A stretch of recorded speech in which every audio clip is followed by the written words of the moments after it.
Hello, everybody, and welcome to Faith Focus. My name is Stella Mbat, and let's dive in. Recently, we've been talking about lukewarmness, and we have described lukewarmness as a place of indifference, complacency, and apathy regarding the things of God. We talked about the fact that lukewarmness is you choosing neutrality when God is demanding for totality. We talked about the fact that lukewarmness is not a good place to be at all because it's a place that eventually leads to spiritual death. We also established how Jesus feels about lukewarm Christians. He compared them to being neither hot nor cold, and because of that he said, I am going to spit you out of our mouth. And we've been talking about the fact that lukewarmness is not a place that we should be. We established that it's even better to be cold, than to be lukewarm. And then we looked at the fact that there are signs, just the same way when you have malaria or you have some infection, you notice symptoms. You either have fever, you start to have a banging headache, start to feel weak in your body. It's the same thing with lukewarmness. There are signs, there are symptoms that show that state, that show that you are now walking or you have now degenerated to a state of lukewarmness. And we looked at the first one in the last episode about loving the things of this world. When you become too concerned with the things of this world, that was the first sign of lukewarmness we looked at. And we established the fact that as we are in this world, we are not supposed to be of the world. We are not supposed to be on the world side because we know that the world has an anti-God mentality. The world represents rebellion towards anything that God likes, anything that God loves, anything that God upholds as sacred.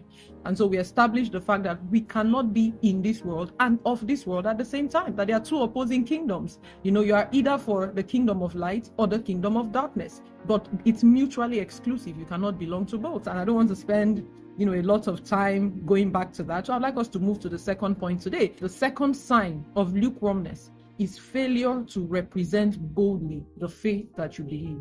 Failure to boldly represent your faith. And I'll be looking at it from two perspectives.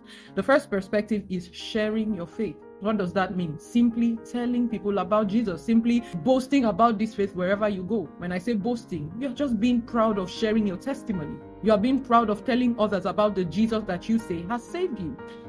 You see, one of the classic signs of lukewarmness, or a classic way to know a lukewarm Christian, is that in any setting they find themselves, whether in a group setting or whatnot, they will never be eager. They will never even think about sharing their faith.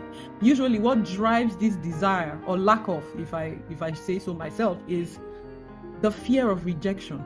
They are afraid of offending. They are afraid of being seen as a source of conflict. Imagine you're in a group setting where people have different views and maybe not a lot of them are God inclined. But it's natural to sometimes want to shy away because you don't want to be seen as somebody that is conflicting, or you don't want to be seen as somebody that is a misfit.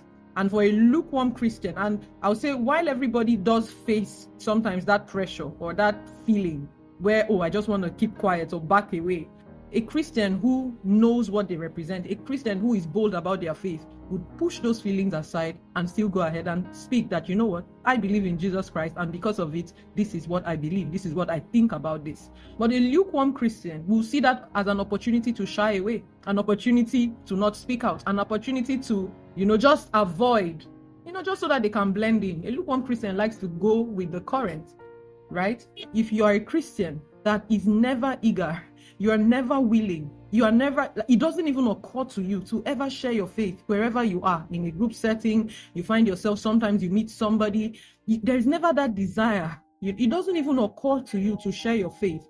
Then unfortunately, you have gone to a place of lukewarmness. Unfortunately, you are operating from a place of lukewarmness. You see, such Christians, one thing I've noticed is that when it comes to talking about politics, when it comes to talking about sports, when it comes to talking about some new show or any other thing, they are eager. Their voices will be the loudest. They don't hold back. They are not restrained. And you see, at that point, they don't care if the team that they support, the other people in the group do not support. They're not afraid. They will speak for that team. They will defend that team.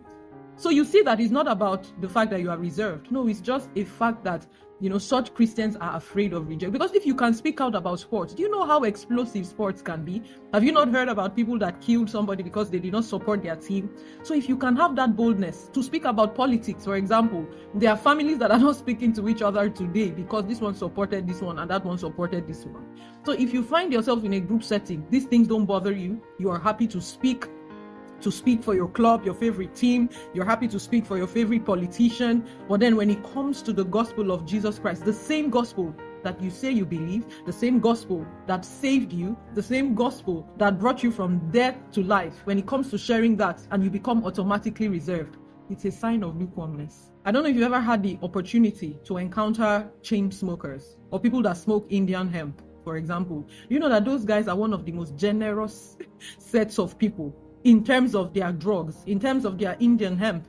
If you go to a place where a group of chain smokers are gathered, they don't care whether you have smoked before or not. They don't care if you've done drugs before or not. The moment you go there, oh my goodness, they are generous. They would give you their drugs. They want you to taste it. They want you to experience the high